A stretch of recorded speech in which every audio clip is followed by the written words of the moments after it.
Oh, alam namin ikaw yan. Ang kaliskis ng ahas sa pisngi mo. Ikaw lang ang batang may ganyan dito sa ating baryo. Ikaw pala ang batang may mga kamay na kobra. Kapitan! Hindi po ako masama! Kakampi niyo po ako!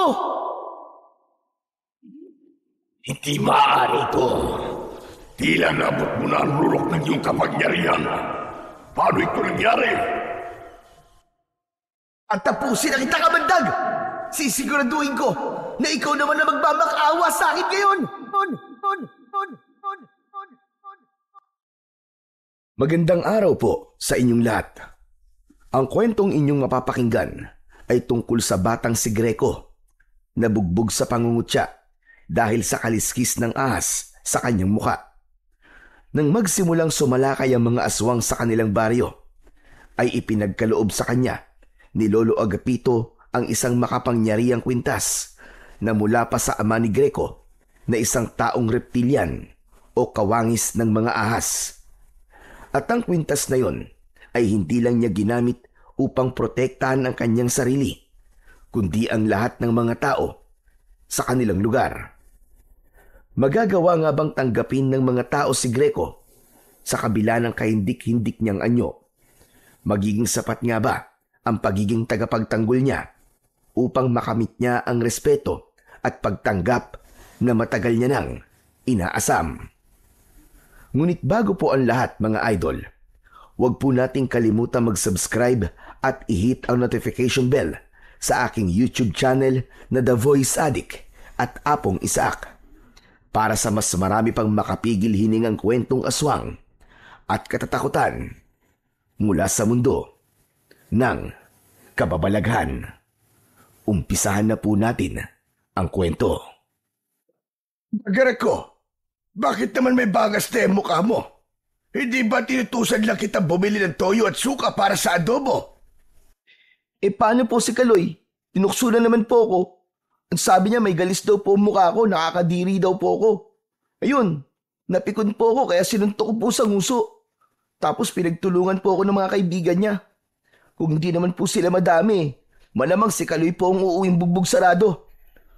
Ay, tama na yan, tama na yan. Hindi ba sabi ko sa'yo, kapag may nanunukso sa'yo, lalo na si Kaloy, ay pasok sa isang tenga, tapos labas sa isa pa. Sila rin ang mapapagod, makikita mo. Lolo, palagi ko naman pong ginagawa yan eh. Pero hanggang ngayon po, hindi pa rin sila tumitigil sa panunukso dahil sa mukha ko. Parang habang hindi ko sila nilalabanan eh, mas lalo silang ginaganaan sa panunukso sa akin. Alam mo, Apo, mas maganda pa rin ang pinipili mong maging mapagkumbaba. Wala magandang maidudulot ang karahasan. Hindi yan sagot sa lahat ng problema. Opo, hayaan niyo po sa susunod. Iiwas na po ako sa kanila. Talagang hindi ko lang naman po napigilan ng lumaban sa kanila eh. Lo, ito na po pala yung toyo at suka na pinabibili niyo sa akin. O siya, sige. Magsagot ka na lamang muna ng mga takdang aralin mo. At ako naman babalik na sa pagluluto. Anong oras na, pero wala pa rin tayong lutong ulam. Nagtungo na si Lolo Agapito sa maliit nilang kusina ng bahay ni Greco, habang si Greco naman ay umupo at hinarap ang mga takdang aralin niya na kailangan niyang sagutan. Ngunit hindi niya magawang ituon ang atensyon niya roon. Umaalingaw-ngaw pa rin sa isip niya ang panlalait ni Kaloy sa kanya dahil sa tila kaliskis ng ahas sa kanyang kaliwang pisngi.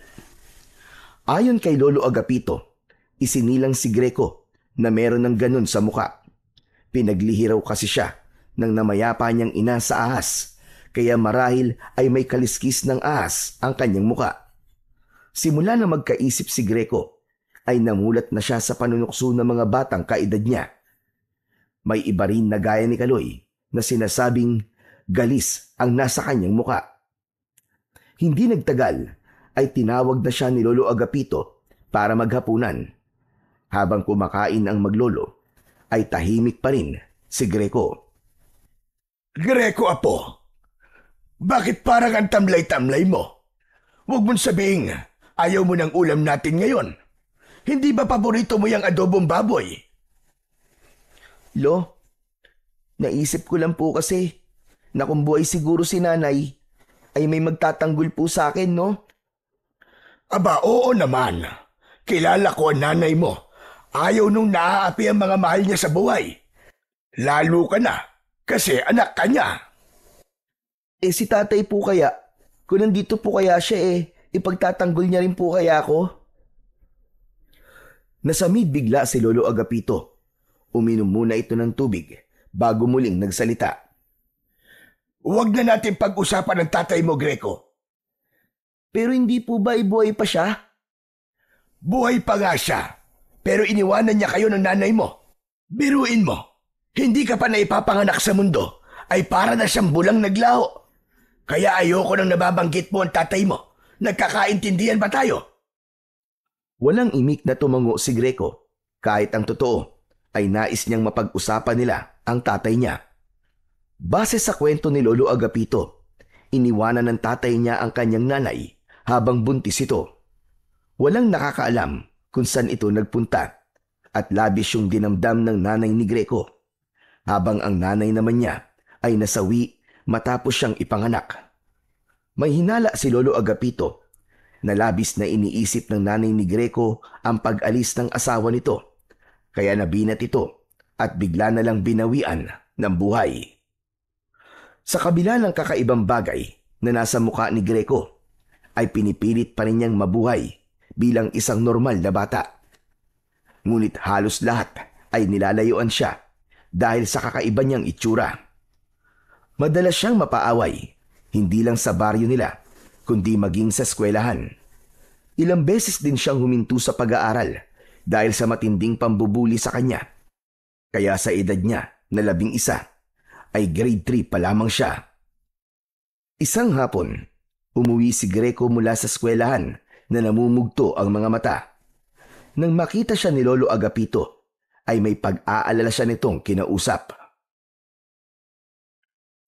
Nung isang araw, may bangas ka sa muka. Ngayon naman, mukhang umiyak ka. Bakit na naman ba? Ano ba nangyari? Paano kasi, Lo? Tinukso ko ng mga kaklase ko Pati teacher namin. Pinagtawanan pa ako. Ayoko na pong pumasok sa eskwelahan. Tutulungan ko na lang po kayo sa pagtatanim at pagtitinda ng gulay. Aba, hindi naman ako papayag sa sinabi mong yan. Dapat ay makapagtapos ka ng pag-aaral. Sayang ang talino mo, apo. Sandali lang. Bakit ka ba nila pinagtawanan? Talagang tinanong mo pa, Lolo. Siyempre, dahil sa kaliskis sa mukha ko. May dula kasi kami tapos may tauhan na aswang. Ang sabi po ng mga kaklase ko, ako na lang daw po ang gumanap na aswang kasi nakakatakot na raw po ang mukha ko. Pinagtawanan po ako ng lahat. Tapos yung teacher namin, na umasa ako na ipagtatanggol ako. Nakitawa na rin. Aba, ibang klase rin ang guro mo, ane. Imbis na sawayin ng mga kaklase mo, ay nakisali pa. Abay, kagaling. Lo, wala na po bang pag-asa na maalis tong kaliskis sa mukha ko? Ano po kaya kung humingi na tayo ng tulong kay Mayor at baka pwedeng ipatanggal to sa mga doktor? Tinapik ni Lolo Agapito ang balikat ni Greco at ngumiti ito. Greco, alam ko na sa ngayon ay panunukso lang ang ibinibigay sa iyo ng mga kaliskis na yan sa iyong muka. Pero darating ang panahon na magpapasalamat ka kasi meron ka niyan. Isa pa, yan ang pagkakakilanlan mo. Aba, kapag may nagtanong na sino nga ba yung batang may kaliskis ang muka, hindi ba't ikaw kagad ang maiisip nila? Kahit na po, Lo. Ayoko pa rin po nito. Gusto ko po maging normal na bata. Normal ka, Greco. Huwag mong iisiping hindi. Huwag mong hayaan ng ibang tao na magdikta sa iyo kung ano ang normal sa hindi. Tandaan mo ito, apo. Ano man ang kapansanan o itsura ng isang tao, basta't wala siyang ginagawang masama o hindi siya nananapak ng ibang tao, ay wala siyang dapat na ikahiya. Sige na, magpalit ka na ng damit mo at ng malaban na yung uniforme mo. Hindi na lang nakipagtalo si Greco kay Lolo Agapito. Kahit maganda ang sinabi ng matanda, ay hindi pa rin siya nito nakumbinsi na walang mali sa kanya, lalo na't alam niya na naiiba ang itsura niya sa ibang batang kagaya niya.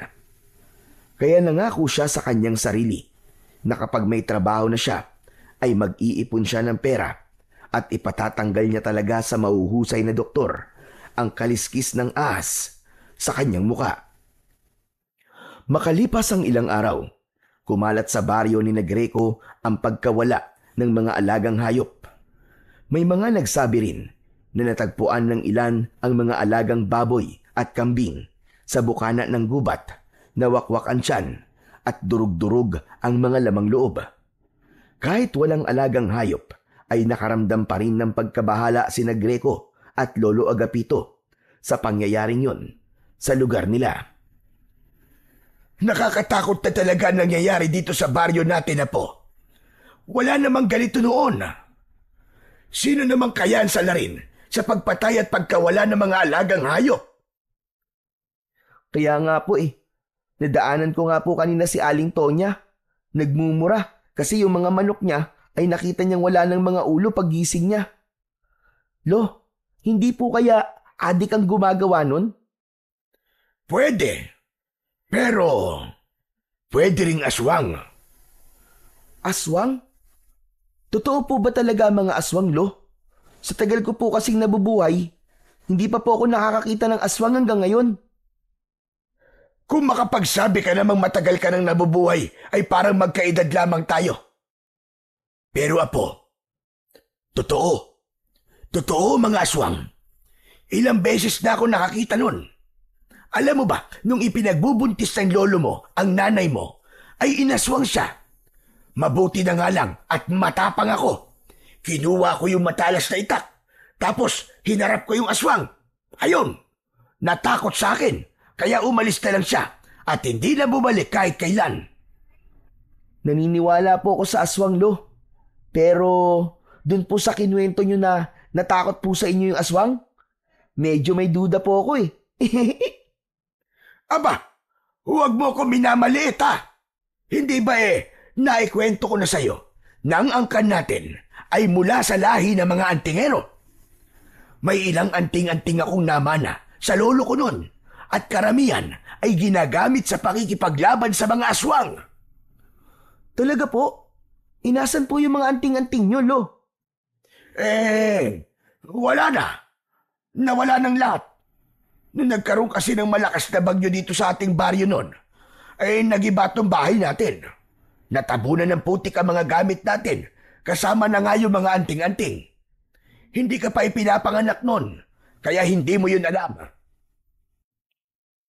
Nagpatuloy ang kwentuhan ni Greco at Lolo Agapito tungkol sa mga aswang at anting-anting. Nakuha ng mga bagay na yon ang atensyon ni Greco sa dahilang hindi niya malaman. Isang gabi, magkatabing nakahiga sa papag sina Greco at Lolo Agapito. Kapansin-pansin na hindi mapakali si Lolo Agapito sa pagkakahiga. Minsan ay tatalikod dito ng higa, tapos bigla namang titihaya. Nang marinig ni Greco ang mahinang pagdaing ng lolo niya, ay hindi niya na napigilang magtanong.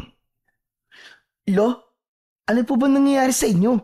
Ang likot-likot niyo po matulog Hindi po tuloy ako makatulog. Sumasakit kasi ang likod ko, Apo. Naghahanap ako ng magandang pwesto sa paghiga para mabawasan ang sakit. Dahil siguro to sa maghapong pagtatanim ko. Kasi naman kayo, Lolo Ang sabi ko po sa inyo, tutulungan ko kayo. Pero ayaw niyo naman po. At sige po, bibili na lang po muna ako ng gamot sa sakit ng katawan. Ang alam ko po bukas pa naman po ang tindahan ni Aling Berta Wag na. Kaya ko naman tuntisin. Matulog ka na at may pasok ka pa bukas sa eskwelahan. Hay naku, Lo. Sa tingin niyo po ba'y makakatulog po ako sa likod niyo?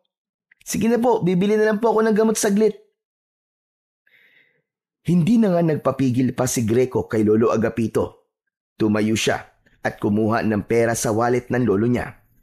Mag-isa siyang lumabas ng bahay nila at naglakad papunta sa tindahan ni na Aling Berta.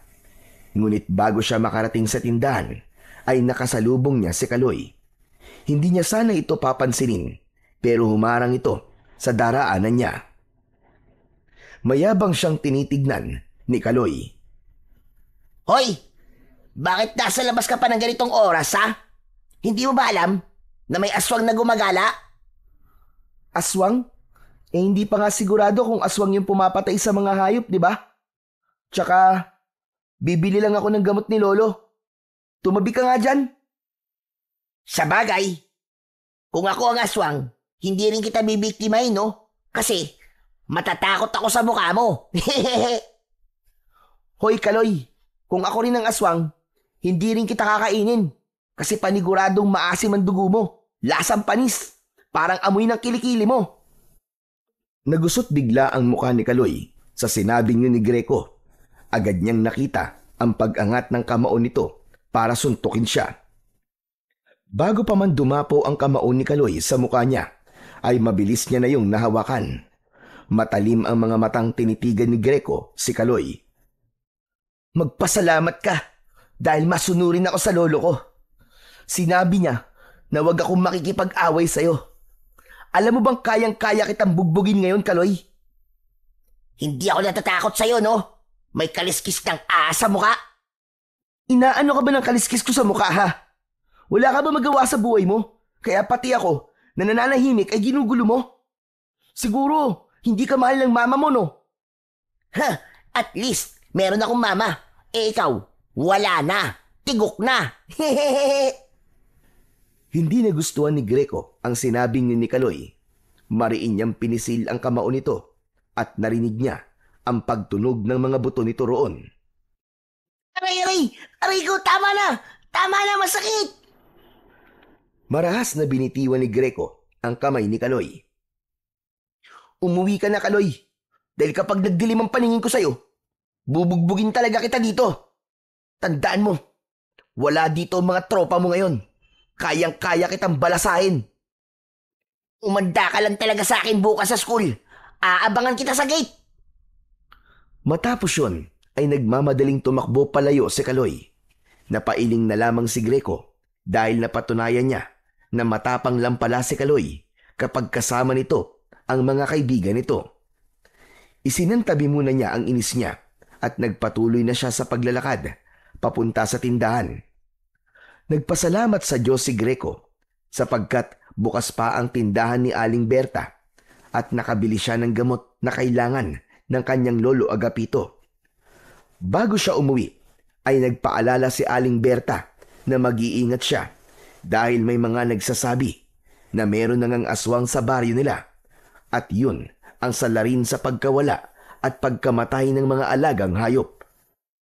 Likas kay Greco ang pagiging matapang, kaya ipinagkibit balikat niya na lamang yun at kampante siyang naglakad pa uwi. Hanggang sa napahinto siya nang may naramdaman siyang tila may nakasunod sa kanya. Nang hilakbot si Greco nang may nakita siyang nakakatakot na nilalang na nakatayo ilang metro lamang ang layo mula sa kanya. Medyo mahaba ang braso nun at kitang-kita niya ang matutulis na kuko ng nilalang. Ang mata nun ay parang dalawang bolang apoy na nagbabaga. Hindi na nagdalawang isip si Greco. Mabilis siyang tumakbo pero hinabol siya ng nilalang. Dinig niya ang nakakatakot nitong pag-angil na maihahalin tulad sa isang mabangis na hayop. Nang malapit na siya sa kanilang bahay, ay doon na siya nagsimulang sumigaw. Lolo! Tulong! May umahabol sa akin na halimaw! Bago pa makapasok si Greco sa bahay, ay bigla siyang sinunggaban ng nilalang sa kanyang likod. Napasubsob siya sa lupa. Naramdaman niya ang bigat ng nilalang sa likod niya hanggang sa bumaon ang mga ngipin nito sa kaliwang balikat niya. Lolo! Tulungan niyo ako! Pinapatay ako ng halimaw! Tulong! Bumukas ang pinto at lumabas si Lolo Agapito na may hawak na matalas na itak. Nanlaki ang mga mata nito nang makita ang nilalang na nasa likod ni Greco. Hindi ito nag-alinlangan na atakihin ang nilalang. Malakas nitong tinaga ang batok ng nilalang. Sumirit ang dugo nito at sumigaw ito na para itong kinakatay na baboy. Layuan mo ang apo ko! Papatayin talaga kitang hayop ka! Lumayas ka rito! Layas! Sunod-sunod na pinagmumura ni Lolo Agapito ang nilalang hanggang sa tuluyan itong umalis at nawala sa dilim. Tinulungan ni Lolo Agapito si Greco sa pagtayo. Nang makapasok sila sa bahay, ay mabilis na isinarado at kinandado ng matanda ang pinto, habang si Greco ay nakaupo habang habol ang paghinga.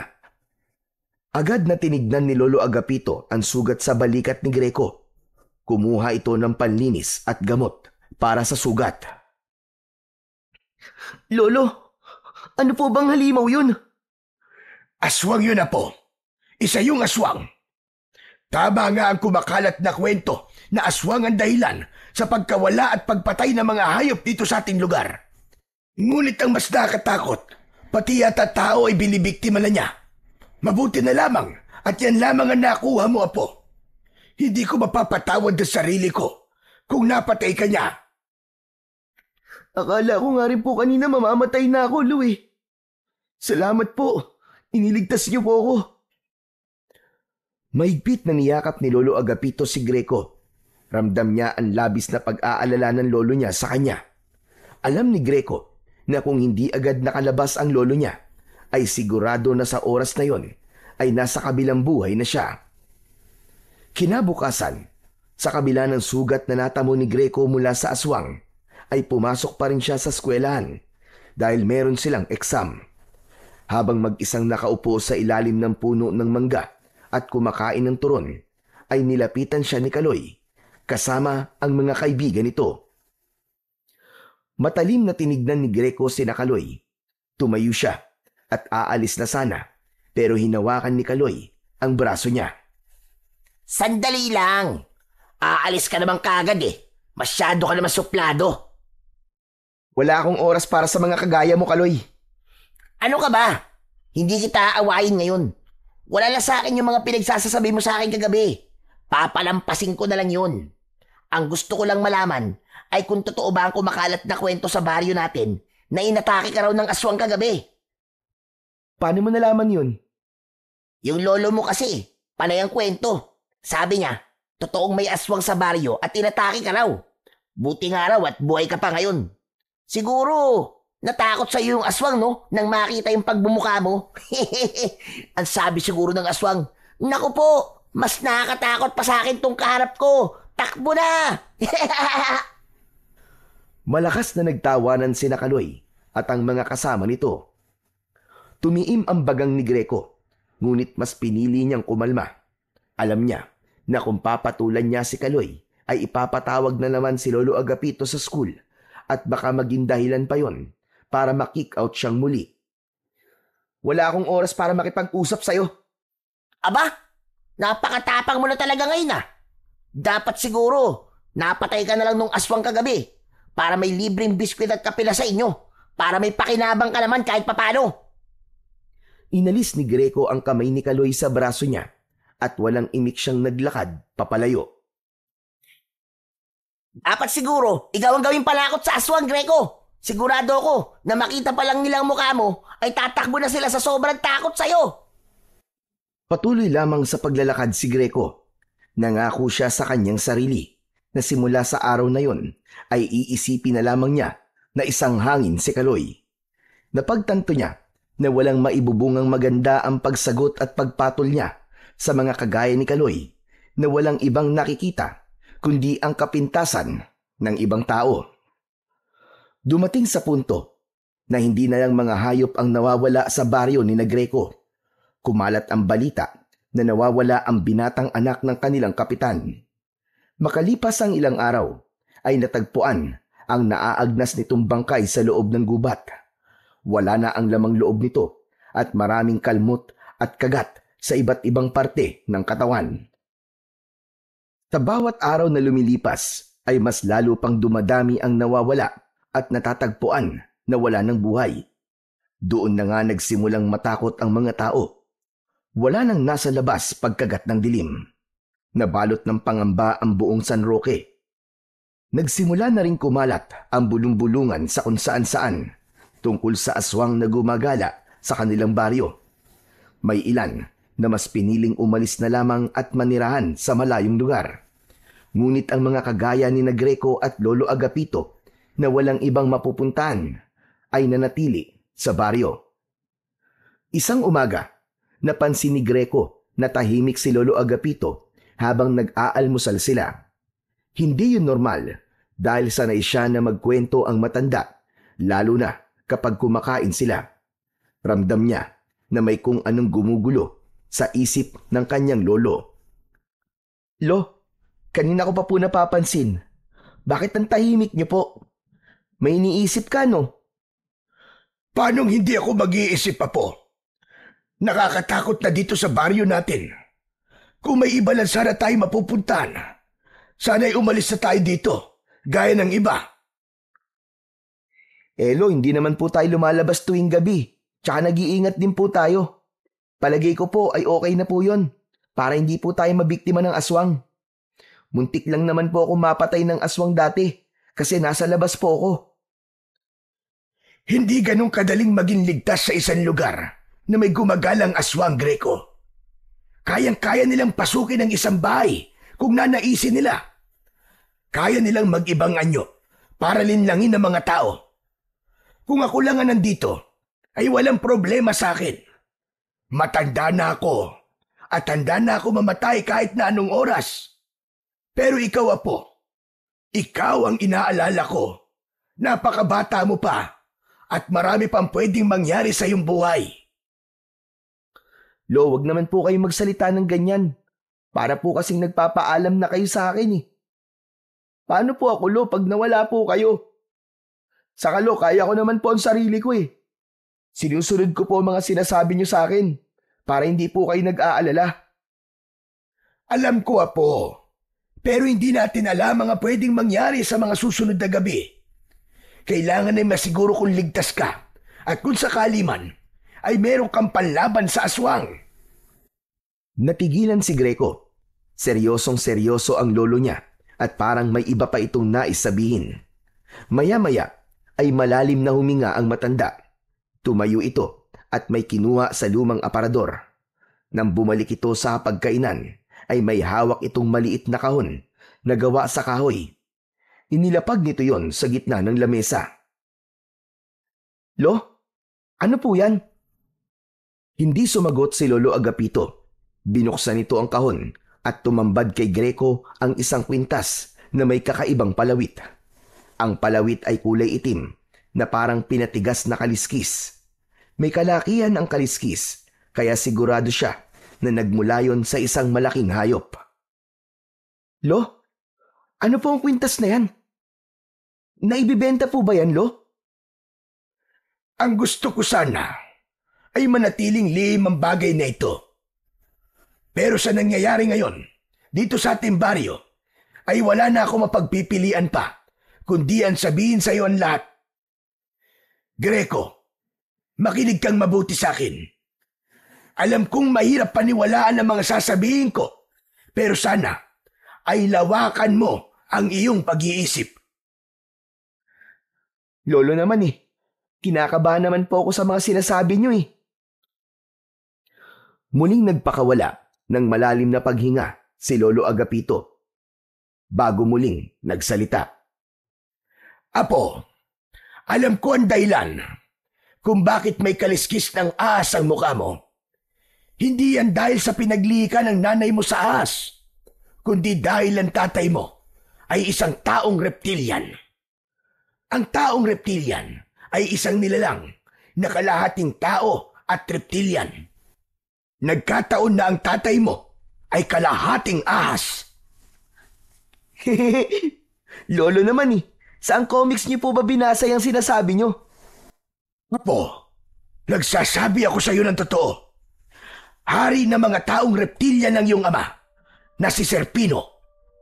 Sa kabila ng nakakatakot niyang anyo, ay mabuti ang puso niya. Ang nais niya ay ang kapayapaan sa pagitan ng mga tao at ng lahi nila. Ngunit dahil sa nakakatakot na itsura nila, ay iniisip ng mga tao na masama sila. Umibig ang nanay mo kay Serpino. Kaya ka nabuo. Yan ang dahilan kung bakit meron kang kaliskis ng ahas sa iyong muka. Mula yan sa dugo ng iyong ama. Umalis ang ama mo, hindi para takasan ang responsibilidad niya sa iyo. Ginawa niya yon dahil alam niya na hindi magiging normal ang buhay mo kapag kasama niyo siya ng iyong ina. Napatda si Greco. Hindi niya alam kung ano ang mararamdaman niya sa mga sinabi ni Lolo Agapito.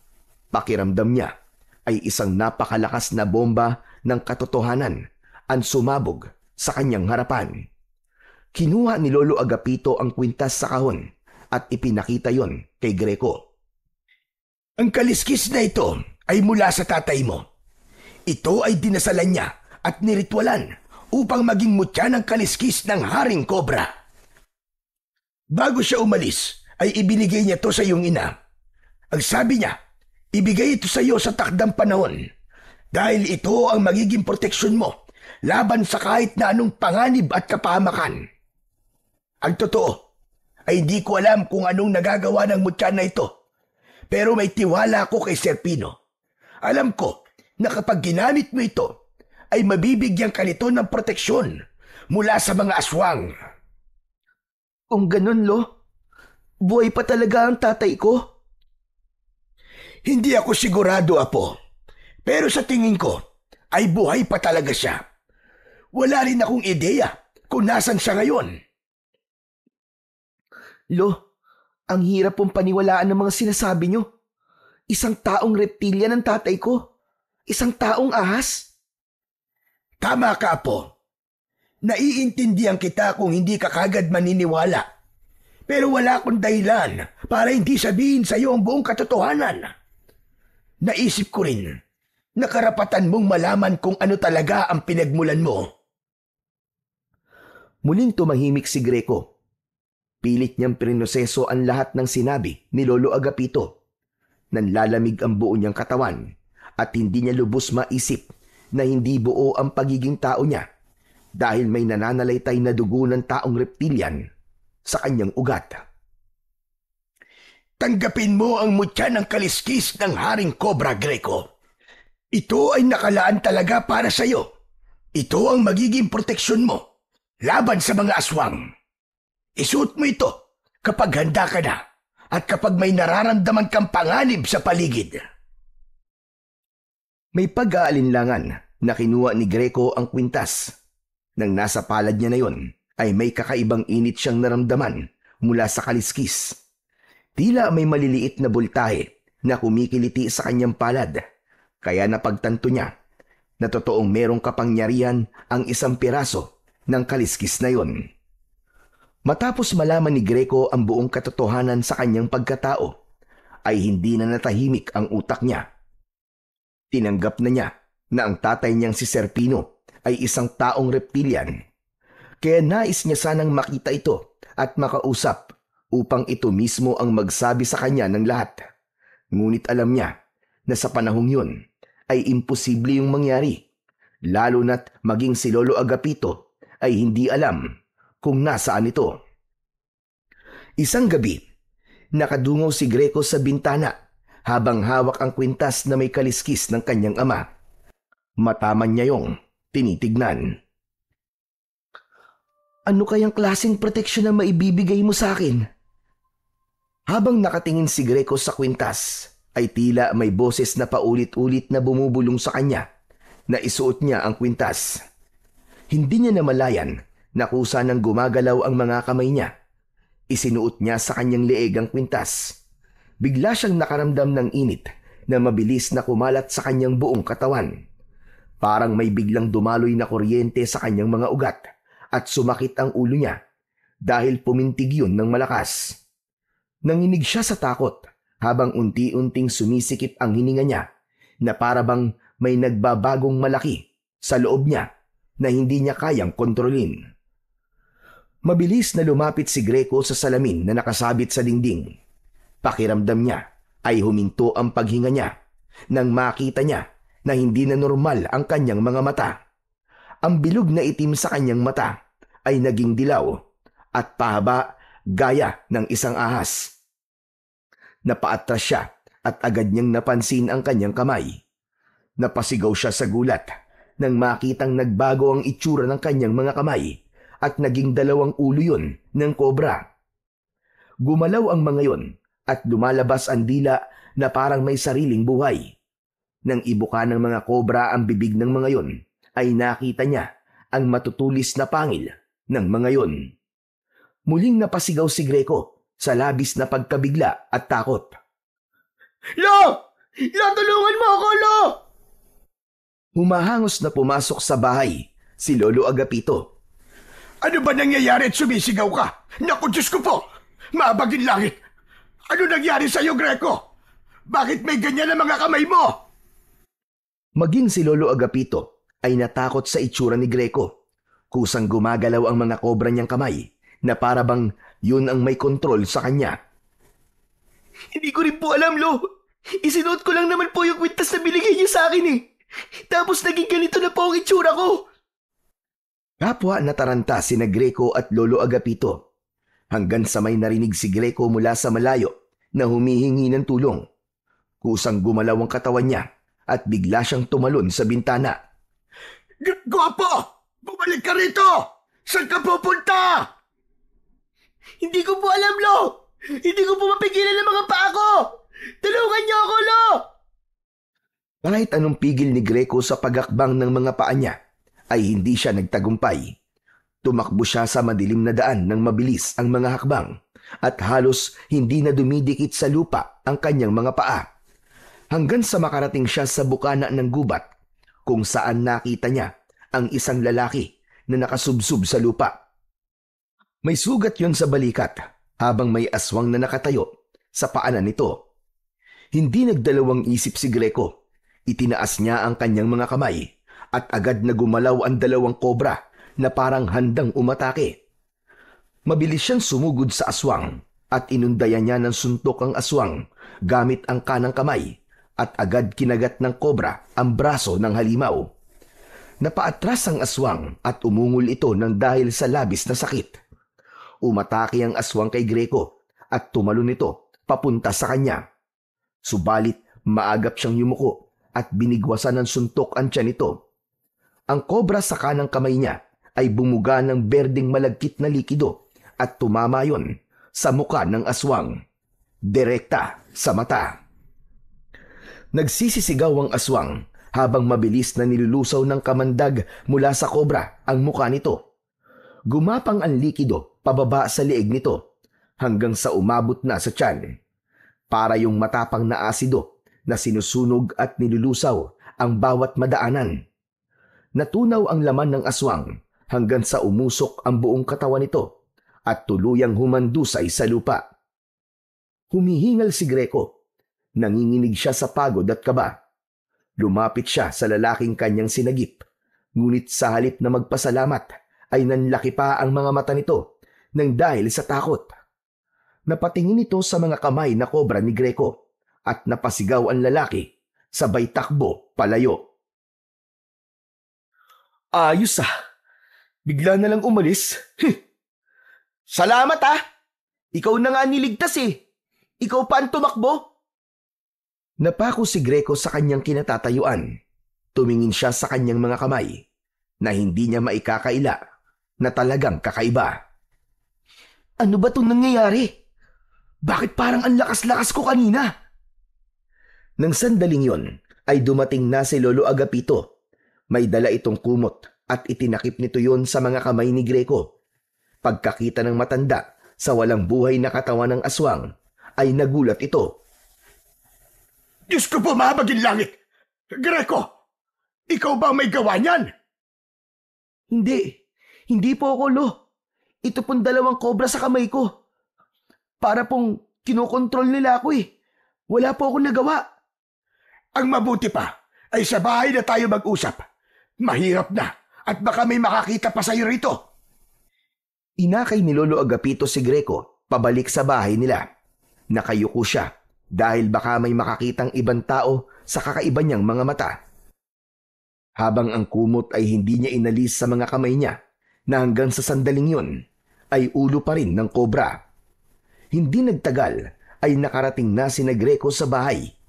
Mabilis na isinarado ni Lolo Agapito ang pinto. Magkaharap silang naupo sa sala. Marahang inalis ni Lolo Agapito ang kumot na nakatakip sa mga kamay ni Greco nang bigla na lamang muntik nang tuklawin ang matanda ng mga kobrang kamay ni Greco. Mabuti na lang ay mabilis yung nabawi ni Greco. Pambihira! Ano ba yung mga kobrang yan? Masyadong agresibo. Hoy, kayong dalawa! Huwag niyong sasaktan ng Lolo Agapito ko! Tila naintindihan ng dalawang kobra ang sinabi ni Greco at kumalma na ang mga yon. Maya-maya ay nababahalang tumingin si Greco sa kanyang lolo. Lo, ano pong gagawin natin? Ayoko pong ganito mga kamay ko. Hindi po ako makakapasok sa eskwelahan at di po ako makakalabas ng bahay. Lo, ano gagawin ko, Lo? Sandali at nag-iisip ako. Huwag kang mataranta. Ano wag mataranta, Lo? Sabihin niyo nga po sa akin. Kayo po ba kapag naging kobra ang mga kamay niyo, hindi po ba kayo matataranta? Matataranta natural. Pero hindi tayo makakapag-isip ng maayos kung di tayo kalmado. Pero hindi ba, at sabi mo kanina, ay naging ahas sa mga kamay mo nang isuot mo ang kwintas? Opo, tama po kayo. Kung ganon, sige, hubarin mo ang kwintas po. Paano ko nga po mauhubad, Lolo? Ayaw po sumunod sa akin ng dalawang kobra na to. Kayo na lang po magubad ng kwintas ko, Lo. Hindi ba ako tutuklawin ng mga yan? Baka mamaya bugahan din ako ng kamandag ng dalawang yan, gaya ng ginawa nila doon sa aswang, at bigla na lamang ako matunaw dito. Yun nga po, hindi ko rin po alam eh. Hindi ko nga po sila makontrol, di ba? Ay nako! Ano ba kasing klaseng kwintas ang ibinigay sa'yo ng tatay mo? Hindi ko naman nakalain na magiging ganyan ang itsura mo at ang mga kamay mo. Sige na, Lo, alisin niyo na po yung kwintas. Baka po tama kayo na kailangan ko pong alisin ang kwintas na to para bumalik po ako sa dati kong anyo. Tumayo na si Lolo Agapito at pilit nitong kinalma ang kanyang sarili. Nang aabutin na nito ang kwintas, ay sabay na lumingon ang dalawang kamay na kobra ni Greco na parabang aatake ang mga ito. Oo, nakita mo na. Parang tutuklawin nila ako, Apo. Diyos ko, ayoko pang mamatay. Hoy! Ano ba kayong dalawa, ha? Hindi ba't sinabi ko na sa inyo na huwag niyo sasaktan si Lolo Agapito? Kapag sinaktan niyo siya, ipapaputol ko kayo, sige! Umurong ang mga kobra na parabang natakot ang mga yon sa sinabi ni Greco. Muling sinubukan ni Lolo Agapito na hubarin kay Greco ang kwintas at nagtagumpay na nga ito sa pagkakataon na yon. Nang maalis sa katawan ni Greco ang kwintas, ay naramdaman niya na tila may humugot ng lakas at enerhiya sa kaloob-looban ng kanyang katawan. Naging mabilis ang pagbabalik niya sa dati. Unti-unting lumiit at bumalik sa normal ang kanyang mga kamay at nawala na ang mga ulo ng kobra sa kanyang kamao. Maging ang mga mata niya ay muling bumalik sa normal. Manghang-manghang pinagmasdan ni Greco ang mga kamay niya. Lo, tama nga po kayo. Kailangan ko lang pong hubarin ng kwintas para bumalik po ako sa dati kong anyo. Ang mga mata ko po ba, Lo? Tignan niyo nga po. Okay na ba? Patingin nga. Okay na, Apo. Normal ka na ulit. Sabi ko na nga, at kailangan mo lang hubarin ang kwintas. At kung gusto mo ulit na maging kobra ang mga kamay mo, ay isuot mo lang ang kwintas. Hindi na po. Ayoko na pong isuot ang kwintas na yan. Ayoko na pong maging kobra ulit ang mga kamay ko. Lalo na po parang sila po ang kumokontrol sa akin eh. Pero Greco, hindi mo ba naiisip na baka kaya ibinigay ng tatay mo ang kwintas na to sa'yo ay upang gamitin mo ito sa kabutihan at pagtulong sa mga tao? Hindi ko naman po kayo maintindihan, Lo eh. Paano po ako makakatulong sa mga tao gamit ang kwintas ng tatay ko? Tignan mo, yung ginawa mo kanina, yung pagpatay mo dun sa aswang. Hindi ba, tinulungan mo yung lalaki na tumakbo? Nakasalubong ko kasi siya kanina at sinabi niya na merong isang batang may ahas sa kamay na pumatay dun sa aswang. Sandaling natahimik si Greco at pinag-isipan ang sinabi ni Lolo Agapito. Oo nga po, tinulungan ko nga po siya. Pero natakot din po siya sa akin dahil sa itsura ko eh. Akala niya po yata aswang din ako. Ito na lang ang isipin mo, Apo. Dahil siguro nais ng tatay mo na makita ng mga tao na sa kabila ng nakakatakot na anyo ng mga taong reptilian ay kakampi sila ng mga tao.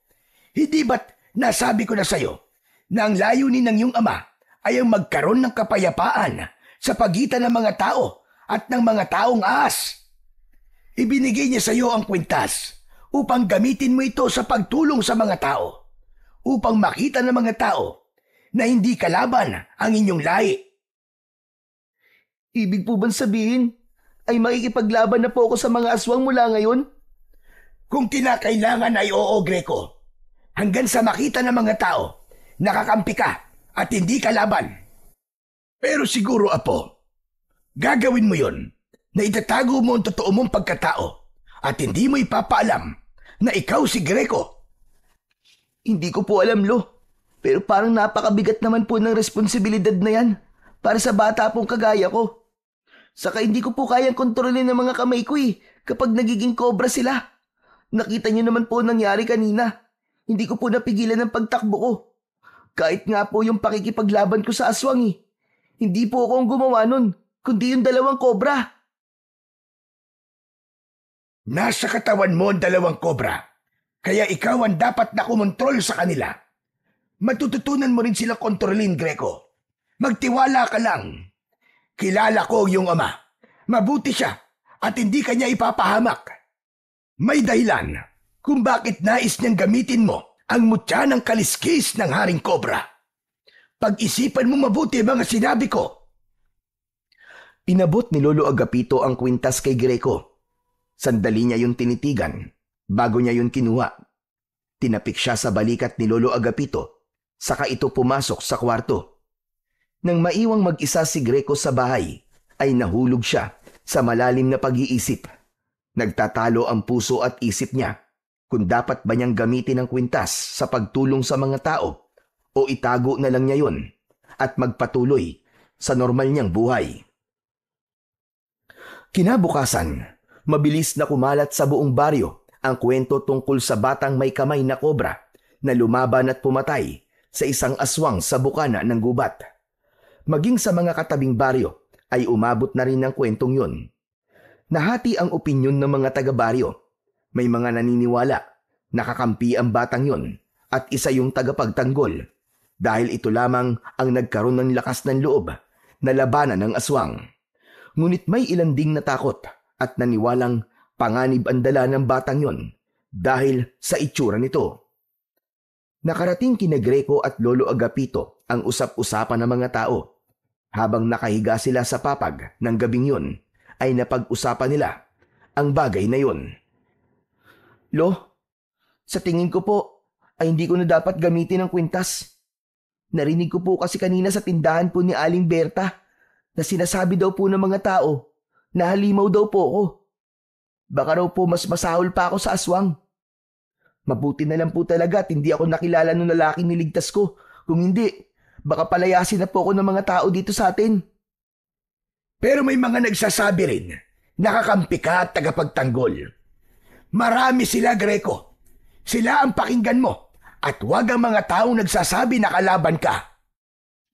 Ang hirap po kasing magdesisyon kung gagamitin ko pa po ba ang kwintas ng tatay ko. Kaya sana, wala nang aswang na umatake dito sa baryo natin. Sana, huli na po yung napatay ko. Sana nga, Apo. Sana nga. Pero, saka na natin pag-usapan ang bagay na yan. Inaantok na ako. Matulog na tayo. Tumalikod at tumagilid na si Lolo Agapito. Hindi nagtagal ay narinig ni Greco ang mahinang paghilik ng lolo niya. Habang siya ay hindi magawang makatulog dahil sa pag-iisip. Makalipas ang ilang sandali ay naisipan niya na maglakad-lakad muna sa labas. Tahimik siyang lumabas ng bahay habang nasa kamay niya ang kwintas. Kahit paano ay gumaan ang pakiramdam ni Greco sa kanyang paglalakad. Nagbigay ng kakaibang ginhawa ang malamig na hangin ng gabing yun. hanggang sa hindi niya namalayan na medyo malayo na pala siya sa bahay nila. Hala, ang layo ko na pala. Makabalik na nga. Baka nagising na si Lolo at hinahanap na ako. Ngunit paglingon ni Greco sa kanyang likuran ay natigilan siya. May nakita siyang isang tumatakbong bata at sumisigaw. Nakilala niya ang boses ng bata at nalaman niya na si Kaloy yun. Nanlaki ang mga mata niya nang makita niya na 2 aswang ang humahabol kay Kaloy. Agad na nagtago si Greco sa likod ng isang puno na nasa gilid ng daan. Mula roon ay nakita niyang nadapa si Kaloy habang ang 2 aswang naman ay unti-unti nang lumalapit dito. Wag! Maawa kayo sa akin! Huwag niyo akong kakainin! Hindi ako masarap! Tsaka tamad ako maligo eh! Wag! Maawa na kayo! Alam ni Greco na may magagawa siya para tulungan si Kaloy. Ngunit natatakot siyang gamitin ang kapangyarihan ng kwintas dahil hindi siya sigurado kung sa pagkakataon ba na yon ay magagawa na niyang kontrolin ang mga kobra niyang kamay. Tulong! Tulungan niyo ako! Parang awa niyo na! Kakainin ako ng mga aswang! Ang sigaw na yun ni Kaloy ang nagtulak kay Greco sa desisyon na gamitin ang kwintas. Bago niya isabit ang kwintas sa kanyang leeg, ay kinausap na muna niya ito. Makinig ka sa akin ha. Gagamitin kita. Pero ayokong masyado niyo akong kinokontrol. Ako ang amo niyo. Ako ang dapat na susundin niyo. Maliwanag? Kahit walang nakuwang sagot, ay isinuot na ni Greco ang kwintas. Mabilis na naramdaman niya ang paggapang ng kakaibang lakas sa buong niyang katawan. Habang ang mga kamay niya ay naging ulo na nga ng kobra. Malikot ang mga yon at gumagawa pa ng tunog. Makinig kayo mabuti. May kailangan kayong iligtas. Tulungan niyo ako. Isang malalim na paghinga ang pinakawalan ni Greco bago siya lumabas sa pinagtataguan. Malalaki ang hakbang na lumapit siya kay Kaloy at iniharang niya ang sarili niya sa 2 aswang. Ako po! Ang batang may ahas na kamay! Naloko na! May halimaw! Tumahimik ka nga. Ang ingay mo. Ikaw na nga nililigtas eh. Nang aasar ka pa. Hoy! At kayong 2 pangit na aswang. Ako ang harapin nyo. Tignan natin kung uubra kayo sa mga kamay ko. Itinaas ni Greco ang kanyang mga kamay na may ulo ng kobra. Gumalaw ang mga yon at tumingin sa 2 aswang na naglalaway. Umangil ang mga aswang at umatake ang isa kay Greco. Akmang sasakmalin siya nito pero inunahan na ito ng kobra sa kaliwang kamay niya. Kinagat nito ang leeg ng aswang. Agad naman siyang hinarap ng isa pang aswang. Sumugod ito ng mabilis at sinubukang kalmutin si Greco. Ngunit naunahan ito ng kobra na nasa kanang kamay niya. Mabilis itong gumalaw at binugahan nito ng kamandag ang aswang. Tumama yon sa mukha ng aswang. Napasigaw ang halimaw habang umaatras at pilit na inaalis ang kamandag na mabilis na lumusaw sa buong mukha nito. Nakawala ang isa pang aswang mula sa pagkakakagat ng kobra sa isang kamay ni Greco. Umatras ito at sinubukang kagatin si Greco. Sinalubong ito ng 2 kobra at tinuklaw ang magkabila ang balikat ng aswang. Saka nagbuga ng kamandag ang mga yon. Nanginig ang buong katawan ng aswang habang nilulusaw ng kamandag ang katawan nito. Bumagsak ito sa lupa, gaya ng isang aswang. Si Kaloy na kanina ay wala ng kapag-apag-asa, ay tulalang nakatingin lang kay Greco. Marahan itong tumayo at hindi inalis ang tingin sa kanya. Ligtas ka na. Umuwi ka na sa bahay niyo. Sa susunod, huwag ka nang gumagala ng gabi. Sandali! Parang kilala kita. Greco? Greco, ikaw ba yan? Nanlamig si Greco. Hindi niya inasahan na sa kabila ng pagbabago sa itsura niya at mga kamay niya ay tila nakilala pa rin siya ni Kaloy. Agad niyang iniwas ang mukha niya rito. Hindi. Hindi Greco ang pangalan ko. At hindi ko kilala ang Greco na sinasabi mo. Hindi ko siya kilala. Hindi ako pwede magkamali, no? Yang kaliskis sa pisngi mo, ganyan din ang kaliskis ni Greco sa mukha niya. Ikaw nga si Greco. Pero, paano ka nagkaroon ng mga kamay na kobra? Bakit ba ang kulit mo? Hindi nga sabi ako si Greco eh. Sa pagtaas ng boses ni Greco, ay naalerto rin ang dalawang kobra at takmang aatakihin ng mga ito si Kaloy. Nanlaki naman ng mga mata ni Kaloy dahil halos 1 pulgada na lamang ang layo ng ulo ng dalawang kobra sa mukha nito. Tumigil kayo! Huwag niyo siyang sasaktan! Hindi na hinintay pa ni Greco na makapagsalita si Kaloy. Tinalikuran niya na ito at malalaki ang mga hakbang siyang lumayo. Maya-maya pa ay tumakbo na siya. Delikado to. Nakilala ko ni Kaloy. Sigurado kong ipagkakalat niya na ako ang batang may kamay na kobra. Labis na natakot si Greco sa mga susunod na mangyayari. Alam niya na kahit may ilan na naniniwalang mabuti siya, ay mas mananaig pa rin ang mga iniisip na kalaban siya. At ayaw niyang madamay ang kanyang lolo Agapito sa pwedeng gawin ng mga tao sa kanya. Kaya isang bagay lang ang naisip niyang gawin. At yun ay ang lisanin na ang kanilang baryo. Pagdating ni Greco sa bahay nila, ay nagawa na niyang hubarin ng kwintas gamit ang bibig ng isang kobra. Naramdaman niya na sa pagkakataong yun, ay unti-unti niya nang nagagawang kontrolin ang dalawang kobra sa kanyang kamao. Nang bumalik siya sa normal niyang anyo, ay dumiretso siya sa kwarto at ginising niya ang kanyang lolo Agapito. Agad na nagising ang matanda at may pagtataka na tumingin ito kay Greco. Aba, Apo, bakit pawis na pawis ka at parang pagod na pagod ka? Ano bang ginawa mo? Lo, kailangan ko na pong umalis dito sa baryo natin. Kailangan ko po magpakalayo-layo. Mag-i-empake na po ako ng mga gamit ko. Mabilis na kinuha ni Greco ang bag niya na ginagamit niya sa eskwelahan. Inalis niya ang mga laman nun at isa-isa niyang kinuha ang mga damit niya na nakalagay sa kahon. Isinilid niya ang mga damit niya sa kanyang bag. Naguguluhan naman na lumapit si Lolo Agapito at pinigilan ang mga kamay ni Greco. Sandali nga! Ano ba nangyayari, Greco? Bakit aalis ka? Lo, may nakalaban po akong 2 aswang kanina. Napatay ko po sila. Habang tulog po kasi kayo, lumabas po muna ako eh.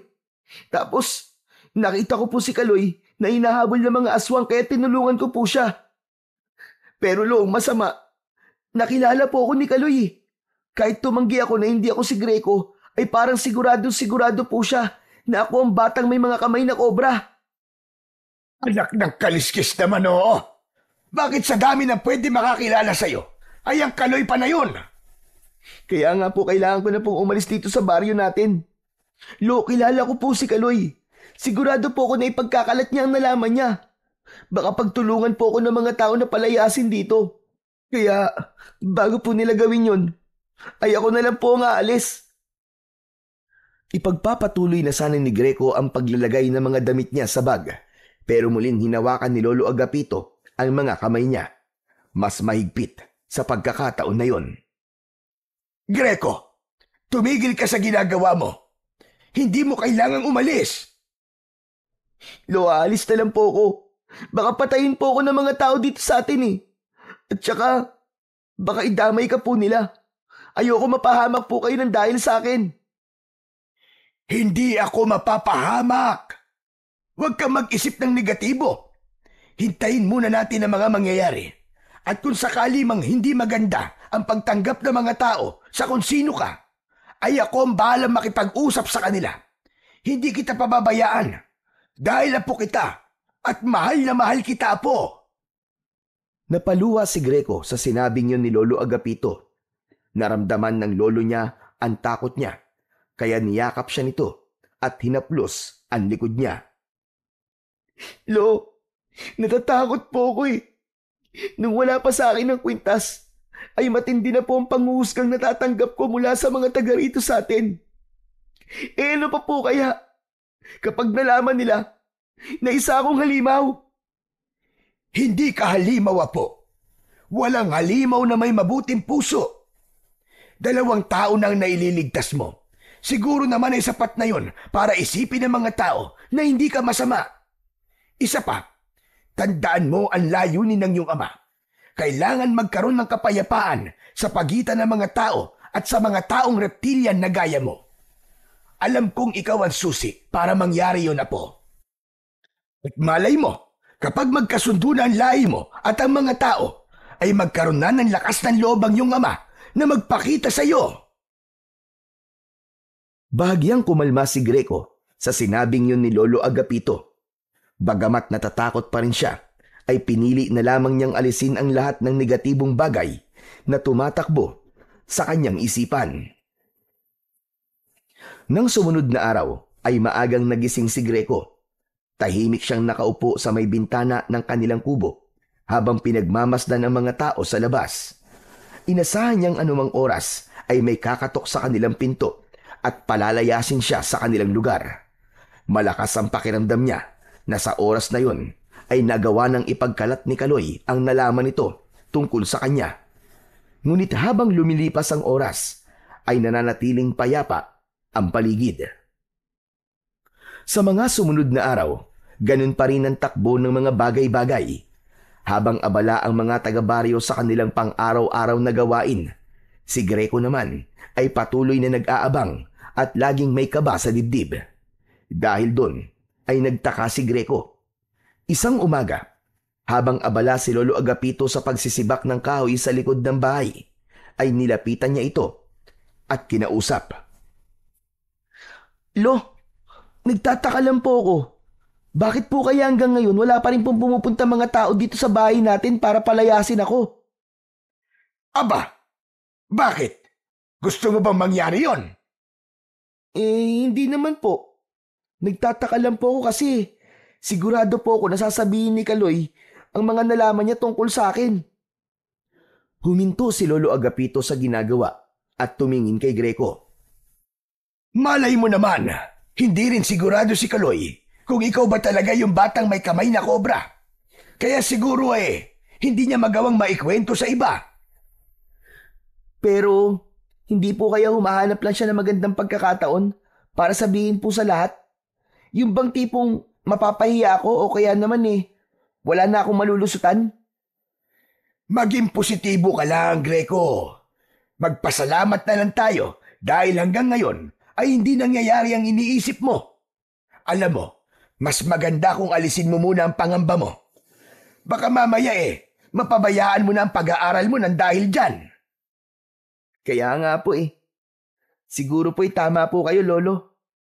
Mapapraning lang po ako sa kakaisip. Saka ko na lang po poproblemahin ang problemang yan kapag nandyan na. Yan! Ganyan nga! Isa pa, hindi kita pababayaan, Greco. Kung sakaling subukan ng mga tao na palayasin ka, natural, sasama ako sa iyo.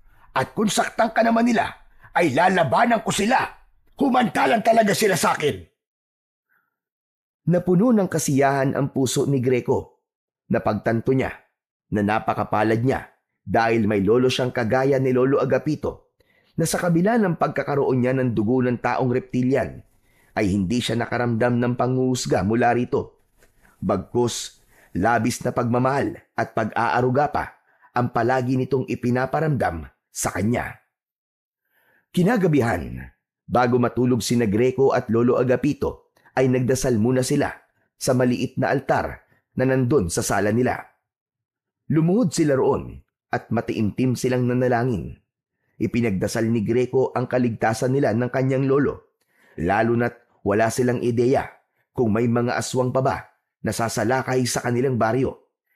Hiniling din niya sa Diyos na gabayan siya, maging ang pagtanggap ng mga tao kung sakaling malaman ng mga ito ang totoo niyang pagkatao, ay hiniling din niya sa Panginoon. Matapos magdasal, ay nagtungo na sina Greco sa kwarto. Hihiga na sana sila nang makarinig sila ng sigawan ng mga tao sa labas. May pagtatakang nagkatinginan ang dalawa. Lolo, ano po kaya yun? Bakit nagsisigawan po mga tao? Aba, malay ko. Wala naman ako sa labas. Sandalit sisilipin ko. Baka may lasing na namang nagwawala. Nagmamadaling binuksan ni Lolo Agapito ang bintana. Sumunod naman si Greco at sumilip na rin siya. Nang hilakbot siya, nang makita ang nakakakilabot na tanawin sa labas. Napakaraming aswang ang sumasalakay sa kanilang baryo. May mga hinahabol ang mga tao at meron ding pumapasok sa mga bahay. Napaatras si Greco. Kinuha niya ang kwintas ng mutya ng kaliskis ng haring kobra na nakasabit sa likod ng pinto ng kanyang kwarto. Lolo, kailangan ko pong tulungan ng mga tao. Walang ibang maaaring tumulong sa kanila, kundi ako lang. Masaya ako na nasasabi mo na yan ngayon, Apo. Sige, harapin mo na mga aswang. Alam kong kayang-kaya mo sila. Mag-iingat ka, Greco. Walang pagdadalawang isip na isinuot ni Greco ang kwintas. Nang maging kobra na ang mga kamay niya at nagkaroon na ng pagbabago sa kanyang mata, ay agad siyang lumabas. Sa paglabas niya ay may mga taong nakakita sa kanya. Marami ang natakot dahil sa itsura niya. Hindi niya yun binigyan ng pansin dahil ang tanging nasa isip niya ng mga sandaling yun ay ang mailigtas ang lahat ng tao. Nakuha ni Greco ang atensyon ng mga aswang. Tumingin na mga yun sa kanya na para bang tinatansya ng mga yon kung kalaban ba siya o kauri ng mga ito. Isang aswang ang unti-unting lumapit kay Greco.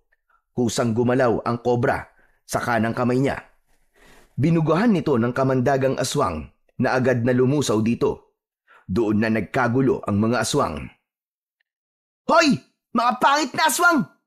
Kung iniisip nyo, nakakampi nyo ako dahil gaya nyo ay nakakatakot ang aking itsura, nagkakamali kayo. Bibigyan ko pa kayo ng pagkakataon para umalis dito. Pero kung magmamatigas kayo, ay mapipilitan akong paslangin kayong lahat. Magkakasabay na umalulong ang mga aswang. Nanlilisik ang mga mata ng mga ito habang nakatingin kay Greco. Inihanda ni Greco ang sarili niya. Hindi siya sigurado kung kaya niyang makipaglaban sa ganong karaming aswang, ngunit hindi rin niya kayang walang gawin at hayaan na mamatay ang mga tao sa kanilang baryo. Sumugod ang unang grupo ng mga aswang. Tumalon si Greco at ginamit niya ang liksi ng katawan upang salubungin ang isang aswang sa ere. Umikot siya sa ere at pinaikot niya ang kanyang katawan sabay tadyak sa muka ng kalaban. Habang ang isang kobra niyang kamao ay tumuklaw sa balikat nito. Nahulog ang aswang at nangisay. Isang aswang naman ang sumugod muli sa likuran niya. Nang maramdaman yun ni Greco, ay bigla siyang yumuko at malakas na pumulupot ang kamay niyang kobra sa leeg nito. Nang marinig niya ang pagkabali ng buto sa leeg ng aswang, ay agad niya yung pinakawalan.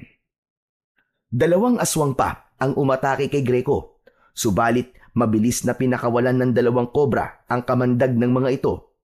Tinamaan ang isa sa muka at nagsisisigaw ito nang dahil sa labis na sakit habang natutunaw ang balat. Ang isa ay nakalapit at sinubukang kagatin si Greco pero mabilis siyang lumundag pa atras. Hinayaan niyang gumalaw ang mga kobra niyang kamay. Dinuraan ng mga ito ang aswang na yun. Naging sunod-sunod ang mga aswang na umatake kay Greco hanggang sa napaligiran na siya ng mga aswang. Subalit mabilis na nag-isip si Greco. Itinutok niya sa kaliwat kanan ang mga kamay niyang kobra at mabilis siyang umikot habang walang tigil na nagpapakawala ng kamandag ang dalawang kobra. Halos magkakasabay na bumagsak ang mga aswang na nasa paligid ni Greco. Lahat ay tinamaan ng kamandag at nangingisay sa lupa habang unti-unting nalulusaw. Nang makita ng mga natitirang aswang ang sinapit ng kanilang mga kasama, ay napaatras sa mga yun. Mabilis na tumakas sa mga aswang dahil sa labis na takot kay Greco. Labis ang kasiyahan ni Greco nang makita niya na marami siyang napatay na mga aswang. Ngunit ang ngiti sa labi niya ay napalitan ng pagkabahala nang mapansin niya ang mga tao na unti-unting lumalapit sa kanya. Marami roon ay may mga dalang itak at kutsilyo. Isa sa mga may hawak ng itak ay ang kanilang kapitan na si Kapitan Waldo. Greco, alam namin ikaw yan. Ang kaliskis ng ahas sa pisngi mo. Ikaw lang ang batang may ganyan dito sa ating baryo. Ikaw pala ang batang may mga kamay na kobra. Kapitan, hindi po ako masama. Kakampi niyo po ako! Hindi! Hindi kami naniniwala. Nakita namin ang kaya mong gawin at sigurado na hindi lang sa mga aswang mo yung gagawin, kundi sa aming mga tao rin. Lumapit si Lolo Agapito kay Greco at mahigpit siya nitong niyakap. Inalis nito ang kwintas at bumalik na si Greco sa normal niyang anyo. Kapitan, magulos dili kayo. Totoo ang sinabi ni Greco. Huwag niyo siyang husgahan dahil lang sa itsura niya. Tignan niyo. Siya si Greco. Siya ang apo ko. Kaya niyang bumalik sa pagiging tao. Wala kaming pakialam, Lolo Agapito. Siguro kaya pinapatay niya ang mga aswang ay para wala siyang kaagaw sa pagkain sa mga tao. Ang dapat sa apo mo ay palayasin. Mas lalong natakot si Greco nang may sumigaw na mas maganda kung papatayin na lang siya. Naging sunod-sunod na ang sigawan ng mga tao at halos lahat ay gustong patayin si Greco. Mas lalong humigpit ang pagkakayakap ni Greco at Lolo Agapito sa isa't isa. Kung papatayin niyo si Greco, ay patayin niyo na rin ako! Umalis ka dyan, Agapito! Huwag mong protekta ng halimaw na yan! Tumigil ka, Kapitan! Apo ko ang sinasabi mong halimaw! Patuloy sa sigawan ng mga tao, may mga nagsasabi na pati si Lolo Agapito ay dapat ding patayin dahil baka daw pati ito ay halimaw na rin, kagaya ni Greco. Nagkakamali kayo! Hindi halimaw ang lolo ko! Ako na lang ang patayin niyo! Lolo, umalis ka na! Hayaan mo nang gawin ng mga tao ang gusto nila! Mula sa kumpulan ng mga taong nakaikot kina Greco at Lolo Agapito ay lumabas si Kaloy. Hingal na hingal ito. Laking gulat ni Greco nang tumayo ito sa harapan niya habang nakaharap sa mga tao. Kung papatayin niyo si Greco, ay patayin niyo na rin ako! Kaloy, anong ginagawa mo?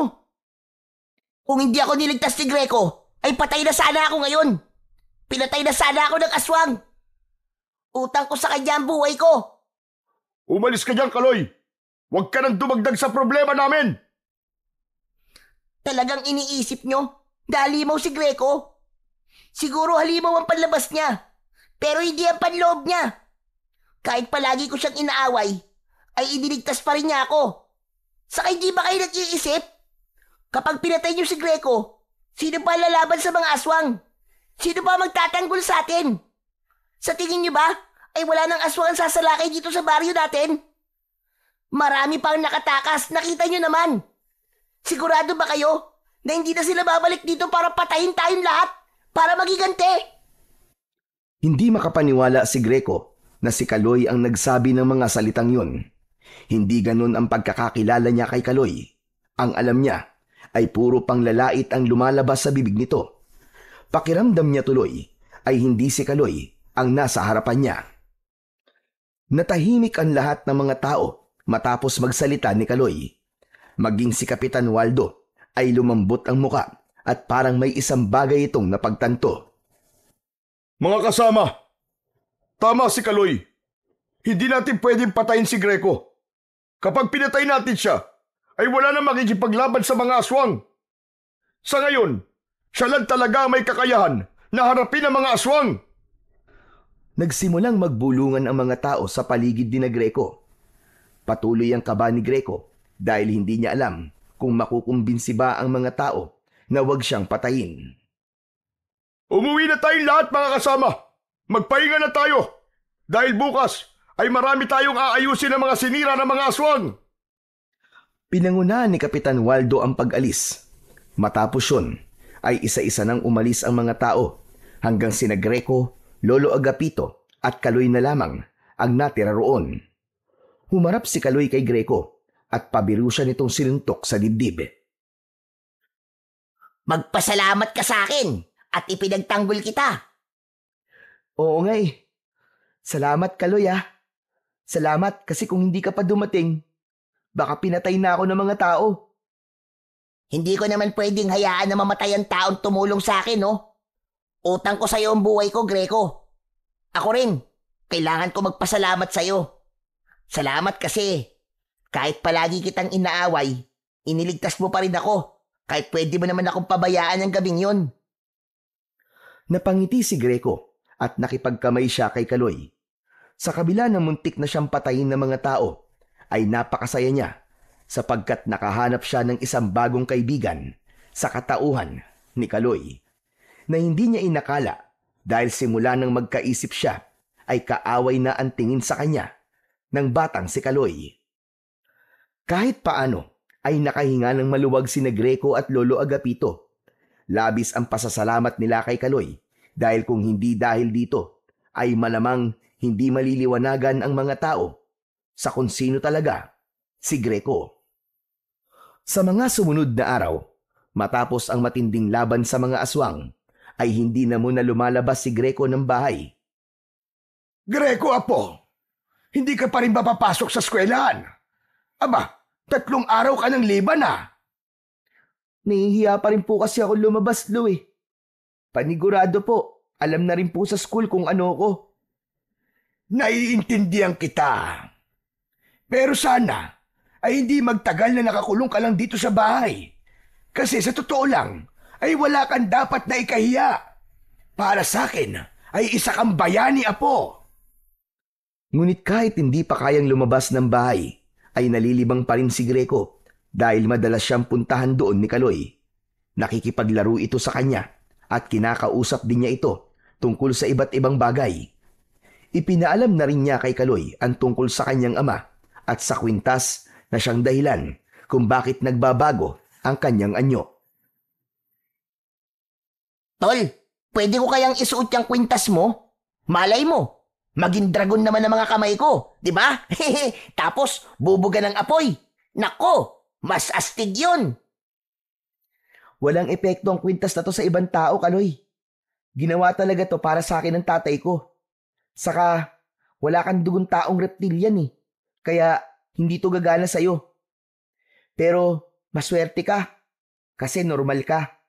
Ako kasi, kailangan ko pang ipaliwanag sa mga tao kung sino o ano ako. Kailangan ko pang may magpatunay bago nila ako matanggap. Sus, at drama mo naman. Pero wag ka mag-alala. Pakiramdam ko, ay nag-iisip lang ang mga tao. Darating din ang araw na matatanggap ka rin nila. Sana nga, para naman nakakalabas na ako. Pwede ka naman lumabas eh. Walang pumipigil sa'yo, no? Saka walang mananakit sa'yo. Subukan lang nila at makakalaban nila ako. Bahagyang natawa si Greco sa sinabing yun ni Kaloy. Isang umaga, habang naglilinis si Greco sa loob ng bahay, ay narinig niya ang yabag ng mga paa sa labas. Pumasok si Lolo Agapito at hinila nito si Greco sa labas. Doon ay sumalubong sa kanila ang mga tao sa baryo. Isa-isang lumapit ang mga yon kay Greco upang humingi ng paumanhin. May ilan din na nagpasalamat sa kabayanihan niya. Dahil doon ay hindi na napigilan ni Greco ang mapaluha dahil sa labis na kasiyahan. Nakaramdam siya ng paggaan sa dibdib dahil nakita niyang tanggap na siya ng mga tao sa kanilang baryo. Isang gabi, mahimbing na natutulog si Greco sa tabi ni Lolo Agapito. Tahimik ang paligid at walang senyales na may sasalakay na mga aswang. Simula ng malaking laban ni Greco sa mga aswang, ay tila natakot nang bumalik sa baryo nila ang mga yon dahil sa kanya.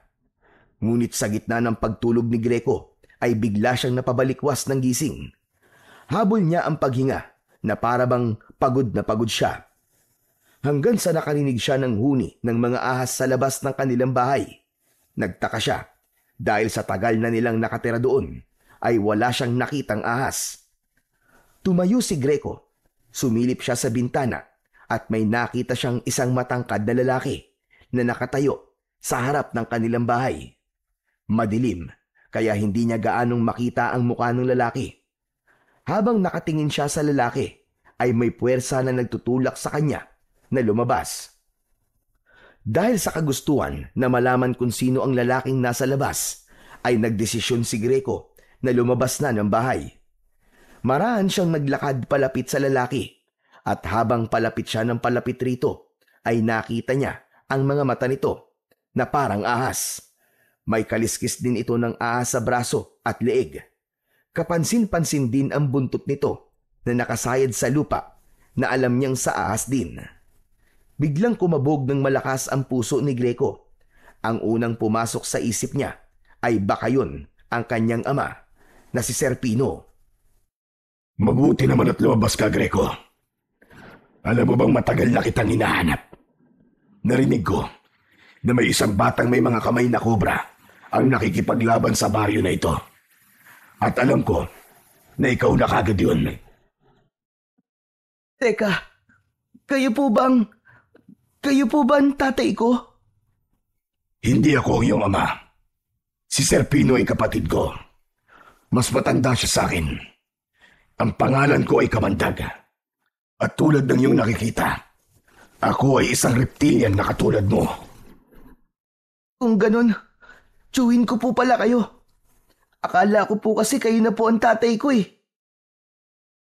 Walang naramdamang takot si Greco kay Kamandag, lalo na't nalaman niya na kapatid ito ng kanyang ama. Tiyo, alam niyo po ba kung nasan po ang tatay ko? Walang nakakaalam kung nasan si Serpino. Matagal ng panahon simula nang bigla na lang siyang naglaho. Kaya bilang kapatid niya, ay ako na ang pumalit bilang bagong hari ng maharlikang lipin ng mga reptilian. At may mahalaga akong sasabihin sa'yo. Kaya kita hinahanap. Ano pong sasabihin niyo sa akin? Humakbang si Kamandag at inilapat nito ang magaspang nitong kamay sa balikat ni Greco. Kailangan kita, Greco. Kailangan kong kapangyarihan ng mutya ng kaliskis ng Haring Cobra. Alam ko na ikaw lang ang maaaring gumamit ng mutyang yon dahil ginawain ni Serpino para sa'yo. Gusto ko na magkaisa tayo sa iisang layunin. Nagliwanag ang mukha ni Greco sa kanyang narinig mula sa kanyang tiyuhin. Iisang layunin?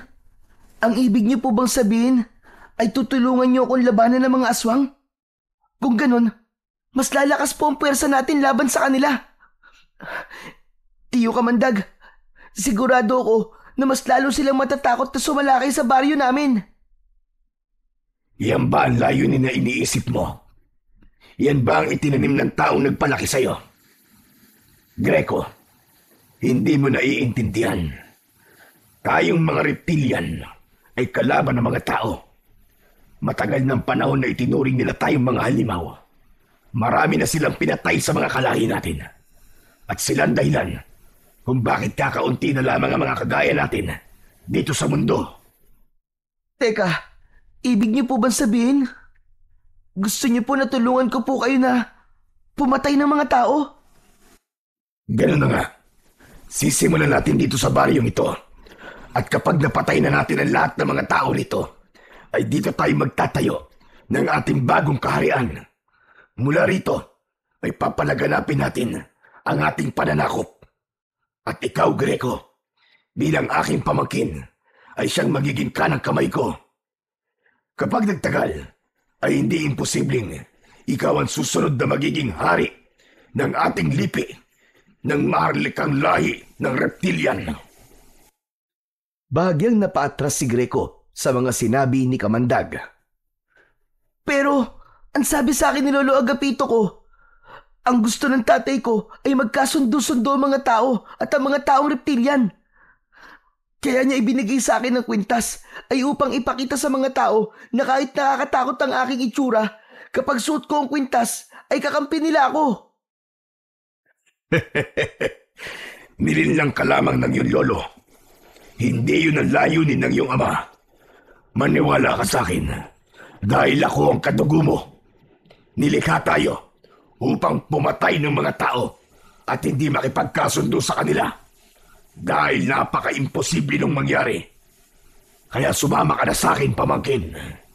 Simulan natin ang pananakop sa baryong ito. Hindi! Ayoko sumama sa iyo, Tiyo Kamandag. Hindi ako naniniwala yan ang gusto ng tatay ko. Mabait siya. Yun ang sabi ni Lolo sa akin. Nanlaki ang mga mata ni Kamandag. Tila hindi nito inasahan ang sagot na yon mula kay Greco. Mukhang talagang nalaso na ng lolo mo ang utak mo. Maniwala ka sa akin, Greco.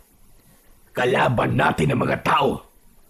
Darating ang araw, nahalimaw na naman ang magiging tingin nila sa'yo. At sila mismo ang papatay sa'yo.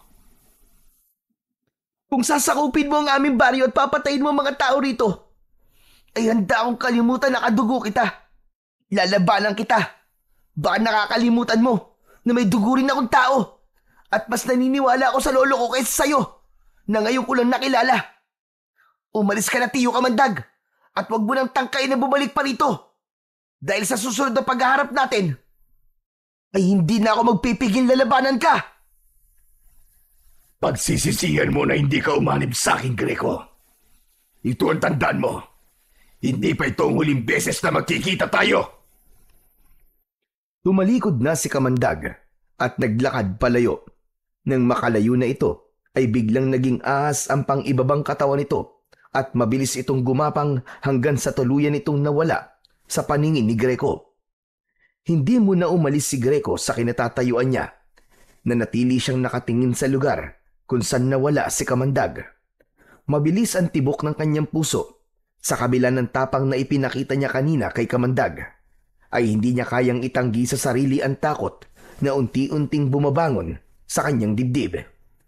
Malakas ang pakiramdam niya na hindi pa rin tapos ang kaguluhan sa kanilang baryo dahil sa pagdating ni Kamandag doon ay tila isang panibagong dilubyo ang kailangan nilang harapin. Kinabukasan ng umaga, habang nag-aalmusal, ay agad na ikinuwento ni Greco kay Lolo Agapito ang tungkol kay Kamandag. Lahat ng napag-usapan nila ay ipinaalam niya sa kanyang lolo. Mabuti na lang at hindi ka naniwala sa mga sinabi ng Kamandag na yon. Hindi totoo na gusto ni Sir Pino na patayin ang mga tao. Ilang beses ko nakausap ang tatay mo noon, pero palagi niya sinasabi na wala siyang ibang nais kundi ang kapayapaan sa pagitan ng mga tao at ng mga reptilian. Kaya nga po, ang sabi niya, magkikita daw po kami ulit. Sigurado po ako na babalik siya dito. Wala po akong pakialam kung kailangan ko siyang labanan. Ang ikinakatakot ko lang po ay baka idamay niya kayo. Huwag mo akong alalahanin, Greco. Kaya ko ang sarili ko. Basta, kapag bumalik siya at subukan kanyang saktan, ay huwag kang magdadalawang isip na lumaban sa kanya. Matapang na tumango si Greco. Sa kabila ng takot niya sa nagbabantang kaguluhan sa baryo nila, ay pilit pa rin niyang nilalakasan ang kanyang loob. Alam niya na hindi siya nag-iisa sa laban na to, lalo na't ramdam na ramdam niya ang pagtanggap ng mga tao sa baryo nila sa kung ano o sino siya. Maghapon na hindi mapakali si Greco, pakiramdam niya, anumang sandali ay may masamang mangyayari. Isang hapon, bumisita si Kaloy sa bahay nila para makipaglaro. Naglaro sila ng holen sa harapan ng bahay ni Greco at hindi na nila namalayan ng oras. Kung hindi pa lumabas si Lolo Agapito, ay hindi sila hihinto sa paglalaro.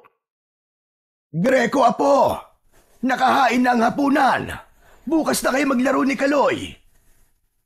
Uuwi na pala ako, Greco. Gabi na pala. Kaloy, dito ka na kaya maghapunan? Marami naman akong niluto. Salamat na lang po, Lolo. Sa bahay na lang po. Nakakahiya po kasi. Lechong kawali ang ulam namin. Ay sige po, tara po. Kain na po tayo. Nauna pang pumasok si Kaloy sa bahay nila nang malaman nito kung ano ang ulam.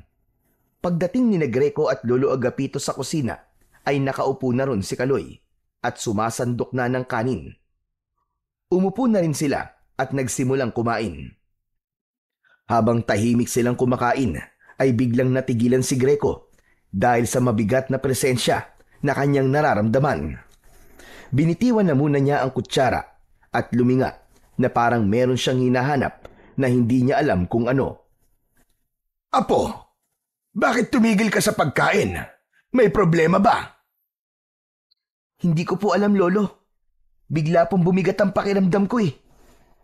Hehehe, paano hindi bibigat ang pakiramdam mo? Eh, ang dami mo na yatang nakain taba ng baboy. Na-high blood ka na yata. Puro ka naman kalokohan, Kaloy. Hindi ako nagbibiro. Parang may kakaiba talaga sa paligid. Sandali lang po, Lo. Titignan ko lang po dun sa labas. Tumayo si Greco at nagpunta siya sa pintuan.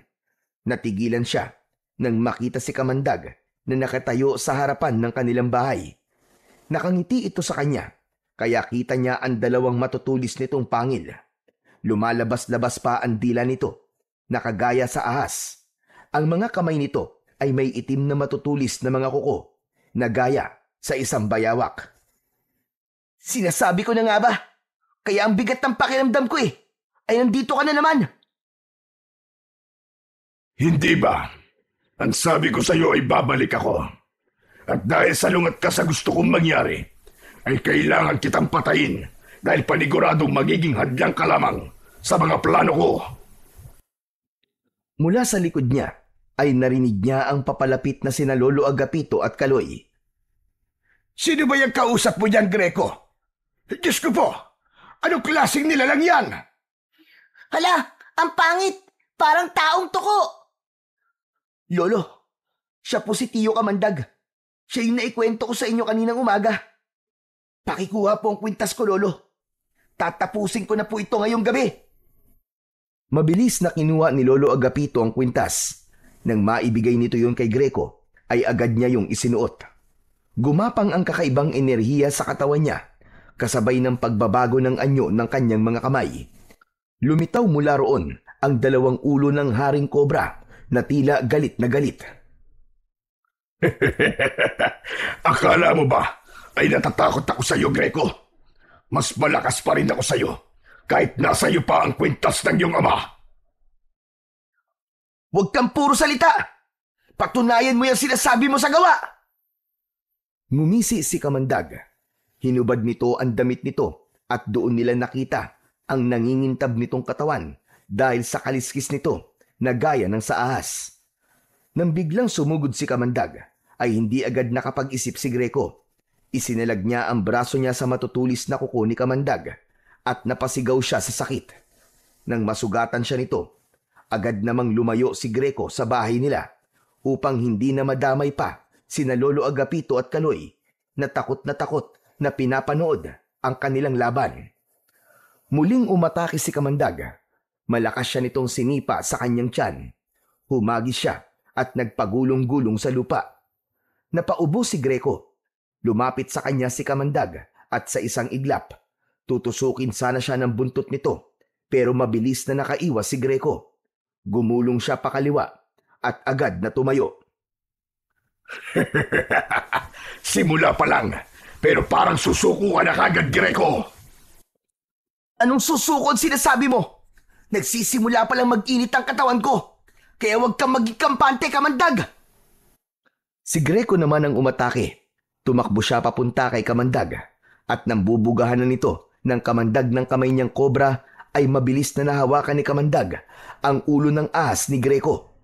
Hinila nito yon, sabay balibag kay Greco sa lupa. Tama na yan! Huwag mong papatayin ang apo ko! Huwag kang makialam dito, tanda. Matapos kong patayin ang apo mo, ay ikaw naman ang isusunod ko. Pati na yung batang katabi mo. Hala, bakit pati ako nadamay? Wala akong kinalaman dyan! Pilit na tumayo si Greco kahit masakit ang kanyang buong katawan. Labis ang pagkadismaya niya sa sarili dahil pakiramdam niya ay wala siyang laban kay Kamandag. Sa muling pagtama ng mata ni Kamandag sa kanya, ay ngumisi ito na parabang minamaliit siya.